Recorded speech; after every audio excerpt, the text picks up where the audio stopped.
So have you ever been lost in the mess of health and fitness and nutrition and really not knowing where to go and really just getting lost in the mess of all of the information that's out there? And nowadays, I would argue that information is not really the problem.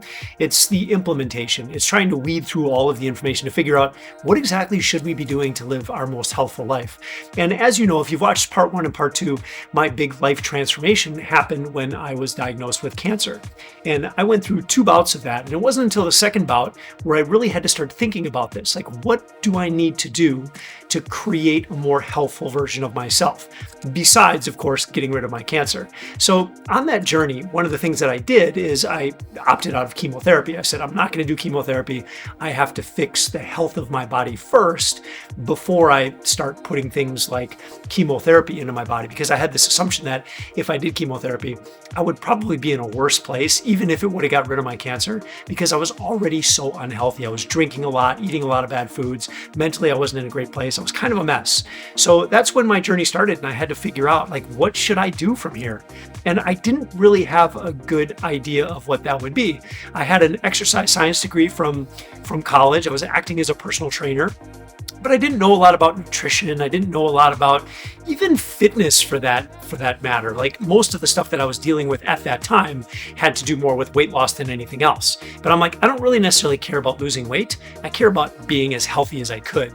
Now, if you're thinking that there's a correlation there is, but we get caught in this mindset of just chasing that one thing, and it can lead us down a lot of not so good roads, not so healthful roads. And again, the goal here is not just to lose weight. For me, it was like, I got to get healthy.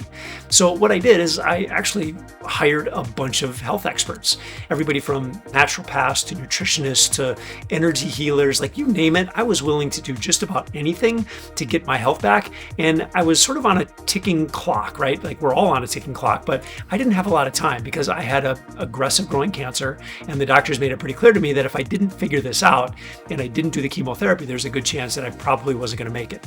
So I was like crunched for time. So when you're crunched for time and it's life or death, you freaking do whatever it is that you have to do. And I never want you to get there. And that's why I'm sharing some of this journey with you. So I was kind of lost. I didn't know what to do. I hired all of these people. And in the nutrition space, I kind of knew that that's where I had to start. In the nutrition space, the first thing that I did was I stopped drinking. I had this assumption, which I believe to be correct, that drinking a lot of alcohol is not good for us, right? I think it's hard to debate that. Some people might say, well, a little bit of alcohol is okay. I chose to completely cut it out of my life. I didn't think it was doing any good for me at all. So I completely cut that out, and it's been almost 20, probably over 20 years now that I've ever had a drink. Like, I've been completely alcohol-free for over 20 years. True story. So I made that decision. And then when I was working with, and I worked with a few different nutritionists, because I sometimes I didn't resonate with what some of them were saying, right? Like, most of what I was finding with nutrition really just had me counting calories, and it was more about losing weight than anything else. And I'm like, again, kind of thinking like, I understand like losing weight is probably important for me because I was about 30 pounds overweight, but I knew that there had to be more to it. And I was counting calories, tracking calories, and I was trying to stay within some certain limits. And then some of the nutritionists would have me sort of track macros, like we were looking at how many carbohydrates, proteins, and fats, and trying to kind of decipher that. But at the end of the day, like when it comes to macros, nobody knows what the perfect macro nutrient profile is. We can make some assumptions, but nobody really knows. Calories is fairly simple. If you want to get somebody to lose weight, you just reduce their calories by enough. And that's kind of what I found myself doing. So I did lose a bunch of weight. Granted, I did start to feel better, no doubt in my mind. And then I worked with another nutritionist who was like, you know what? You seem to be in a pretty good place weight-wise. Why don't we try being vegan? And I'm like, okay, I'll give that a try. So I went vegan for probably about a year, and I was literally only eating salads. Like, it was pretty crazy. I was only eating salads. Part of it was because I had this assumption, and this was sort of taught to me, that if I eat too much, I'm feeding my cancer.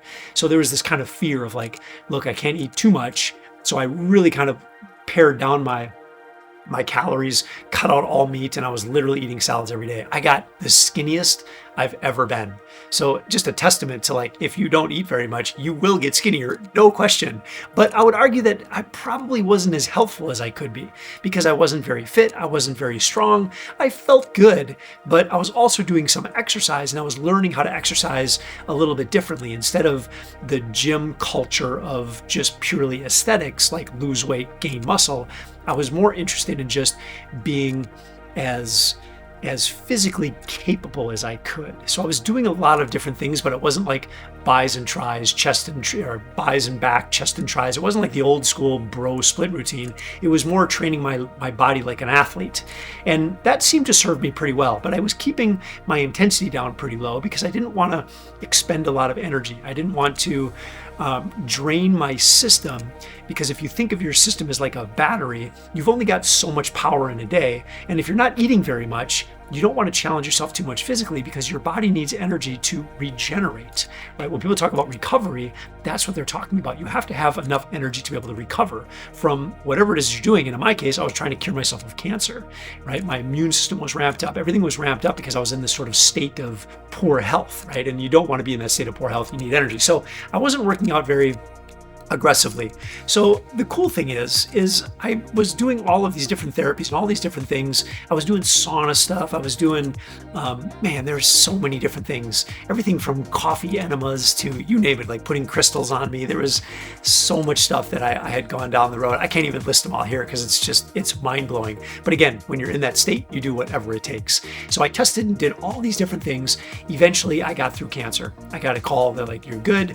And that brought me into a place where my health protocol was so expansive during those years of having this cancer and me trying to figure out how to beat this cancer, that I knew that there was no way that I could maintain the health protocol that I was on. It was overly complicated. It had worked, right, to the degree that I felt much better, I looked better, I had more energy, my cancer was now gone. So I was definitely in a better place. But I'm like, I know there's more and I don't want to lose any of this, right? So then it becomes a simplification, right? Once you've figured something out, what is the way that you can simplify something that's very complex, very complicated? And there's even a word for this. It's called elegance, right? When you come up with an elegant solution, it's coming up with a solution that delivers a result in the simplest way, right? But you can't make things too simple, because if you make things too simple, then you lose some of the effectiveness. So again, an elegant solution is something that's simple, but highly, highly effective. And that's what I started to chase. But that's where I had to kind of go out on my own, because I wasn't finding any experts that really had this figured out. If you go to the nutritionist, you're going to find, you're going to look at vitamins, minerals, calories, protein, you get in the weeds and all this stuff, which becomes, it's mind-numbing and it's overly complicated. To get all those numbers right on a daily basis is literally mind-numbingly awful. It's terrible. A lot of people can do it for short periods of time, but sustainability drops to pretty much zero. So I had to figure that out. Second thing is I had to figure out my fitness. I knew that I couldn't spend 3 hours a day in a gym. I had to carry on with a life, right? I needed a career. I needed to be a husband. We wanted to have kids. There were all these things in my life that I wanted to do. So I couldn't spend 8 hours a day exercising and measuring and weighing my food, right? And then even things like sleep and stress and all of those things I had to sort of consider. So what were the ways that I could kind of figure this whole thing out? And it wasn't until I met another nutritionist where she said something to me that really stuck with me. And she said this really amazing, and I want you to write this down. She said this amazing thing. It took me a while to kind of figure it out, but she said, look, Mother Nature has your back. And I had to sit on that for a while because I didn't really, it makes sense. We all kind of understand that, right? And that's where I call it the no sweat nutrition system, which is what I've been using for probably between 15 and 20 years. I've been using this system, and it relies strictly on Mother Nature. Now, before I get into what that looks like, I think it's really important to understand something.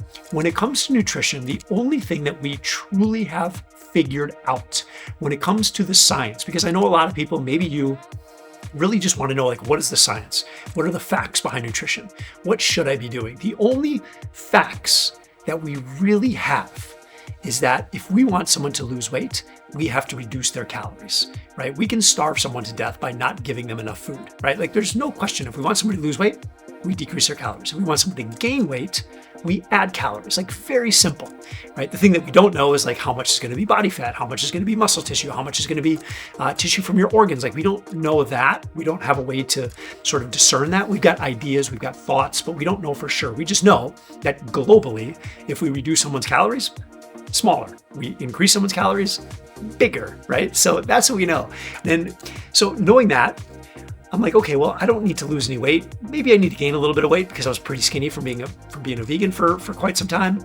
And I knew that once I started doing my exercise, my strength numbers were way down. Like I was very, very weak. So I needed to start adding some more food. So I did that, but I did it kind of unconsciously. Initially, I started I added meat back in and I started adding more calories, and I was still kind of tracking my calories a little bit, but then that started to kind of shift away.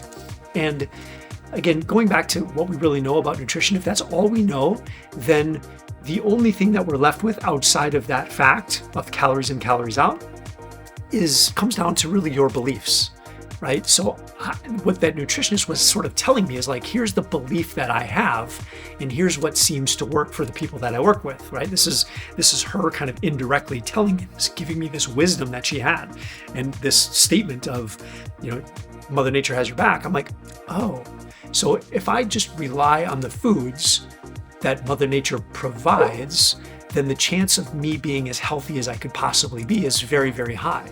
So instead of going down these rows of calories and macros and vitamins and minerals and IUs of this and milligrams of that, if I just eat real food, maybe that will serve me best. And I knew that that was going to be way easier than what I was doing. So I'm like, okay, maybe I just give this a try. So then I had to define, like, what does real food mean? Like, what does that mean to eat real food, right? Everybody's got like kind of different definitions. Is there dairy? Is there grains? All this kind of stuff. And I'm like, let's keep it as simple as possible. And I came up with these categories. It's meat, veggies, nuts, seeds, and fruits. Meat, veggies, nuts, seeds, and fruits. And you want to eat from those categories. And if you can eat from those categories, this was my hypothesis, was that you can live a very healthy life at a body weight, a body fat level that is going to support you in your health and your performance and just being the best version of yourself, right? So if we can get back to Mother Nature, that's what's going to make you your absolute best. So I decided to test this, and that's what I did. I went 100% into only eating meat, veggie, nuts, seeds, and fruit. Everything that was on my plate, every time I put something in my face, it was a simple question. Is this coming from one of those categories? I didn't care what kind of meat. I didn't care what kind of vegetable. I didn't care what kind of fruit. I didn't really put too much thought into that. I'm like, I'm just going to eat real food and see what happens. That was like 15, 20 years ago. It has served me so well. I mean, I can't tell you how good it's been since I've adopted that philosophy, since I've adopted that belief. Now, science, you can't determine for sure that factually that is the perfect diet for me. But I'll tell you what, like, I've done a lot of stuff. This is the simplest, and I would say the best way to approach nutrition that anybody could ever do. And if you don't believe me, try it. You have to at least give it a try, because you don't really know something until you truly test it, right? The stuff I was doing before, I had lost weight. Awesome. I got a lot skinnier, right? My cholesterol numbers were so low when I was a vegan that the doctor was actually worried about my cholesterol numbers. So, I had some of these things happening, but it doesn't necessarily mean it's your most healthful self, right? So how do we determine, once you kind of figure out your nutrition, how do you know if you're actually healthy, right? And that's kind of the next thing that I was really kind of struggling with. Like, I know I didn't have cancer. I felt good, but how do I know if I'm healthier than the person next to me? Like, my mission became, I want to be as healthy. I want to be the healthiest motherfucker on this planet. Like, that became my mission, but there's no way to quantify that. So it's been an obsession of mine for so many years now, and I'm still kind of working on it. But the best thing that I've come up with so far is we can put in the right nutrition program. We can get you sleeping good at night. We can get your mindset right, so you start thinking that you want to be healthy, right? You have to have that intention, that North Star set for you, so you make more good decisions than bad decisions. But then what makes someone more healthier than the other person is your physical capabilities. Okay, so now the fitter you become, the stronger, the better endurance, the more coordination you have, the better your body moves. All of these things, the more physically capable you are, the healthier you become. if you think about this from just a kind of a binary standpoint, like death is 0 and then full functioning human is 1, when you get to 0, when there is no more functional capacity in your body, it means death. So we have to push as far away from 0 as possible. We have to get you to that 1, which is perfect high-level functional capability. You're strong, you're powerful, you've got great endurance, you move well, you have all these things. The people who are fittest in this planet are the furthest away from 0. They're the furthest away from what I call the death line. You don't want to get to the death line. And I don't care what your numbers are from the doctor, I don't care if you have cancer. If you have significant physical capabilities, you are hedging yourself very, very far away from the 0 line. Because what happens, what is the primary symptom of aging? It's not anything to do with your blood pressure. It's not anything to do with your tumor markers. It has nothing to do with a lot of those things. It really has to do with your functional ability. If someone has to take care of you, that means you're old. So you have to build your functional capabilities. You have to get yourself fitter. So, nutrition. I started implementing eat real foods, meat, veggie, nuts, seeds, and fruit. And then I started looking at this, well, how do I become the healthiest person in the world? It's your fitness.